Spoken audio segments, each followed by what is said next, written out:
des intelligences artificielles en interne depuis effectivement une dizaine d'années. J'allais dire principalement sur deux registres. D'abord, en effet, essayer d'apporter une réponse plus rapide et plus pertinente à l'ensemble des flux qui nous sont adressés, qu'ils soient téléphoniques, par mail ou digitaux. Et on se parle évidemment de dizaines de millions de flux annuellement, hein, bien sûr. Et ce traitement de la massification, ça veut dire être capable de qualifier un flux entrant et de le router vers la bonne personne, la personne la plus adaptée pour avoir la meilleure réponse et la réponse la plus rapide. Et puis à côté de ce traitement de la masse, du nombre, il y a le sujet au contraire de la personnalisation. Hein, et là, on a développé des outils d'intelligence artificielle justement pour aider nos conseillers à apporter une réponse très personnalisée. Expliquer par exemple, ce qui est un sujet très compliqué, la composition d'un tarif. Hein, un sociétaire qui demande de manière complètement légitime d'ailleurs pourquoi sa prime d'assurance est de tel montant ou pourquoi éventuellement elle a évolué dans un sens ou dans l'autre. On va avoir l'intelligence artificielle va donner de manière complètement personnalisée pour ce sociétaire-là les éléments de réponse en cours de conversation.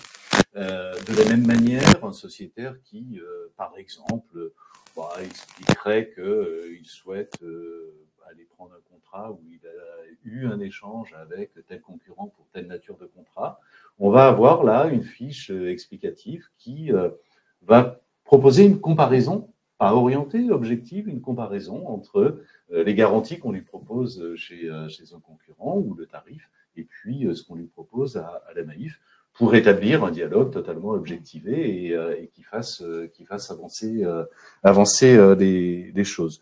De la même manière, l'intelligence artificielle va suggérer aux conseillers pendant la conversation des conseils complémentaires auxquels le conseiller aurait pu ne pas penser spontanément. Il va les utiliser ou pas, libre à lui de le faire, mais en tout cas, ça l'aide. Ça, c'est tout ce que l'on a déjà développé en matière d'intelligence artificielle. Et puis, évidemment, on va continuer. Hein, et vous avez prononcé le mot magique, hein, d'IA générative. Hein, et c'est vrai que ça change complètement la donne. Ce qui est intéressant avec l'IA, en réalité, c'est que on peut, et c'est complètement paradoxal, on peut massifier la personnalisation. Hein, on peut avoir, grâce à l'IA, une relation complètement individualisée, complètement personnalisée, et ça en passant à l'échelle. Et évidemment, c'est un apport assez considérable. Et donc, on va bien sûr continuer à développer l'intelligence artificielle. J'allais dire à la fois au bénéfice de nos collaborateurs, pour faciliter leurs tâches, pour alléger leurs tâches, pour leur dégager du temps afin qu'ils se consacrent encore plus pleinement à la qualité de la relation avec nos sociétaires. Et puis, bien sûr, pour enrichir le service au bénéfice de nos sociétaires. Ça, c'est vrai pour tous les métiers du réseau, c'est-à-dire en contact direct avec nos assurés. C'est vrai aussi, bien sûr, en back-office. Hein, voilà, on code avec l'IA, on simplifie et on automatise un certain nombre de tâches. En revanche, on n'a pas du tout une conception de l'IA comme étant une IA ayant vocation à remplacer.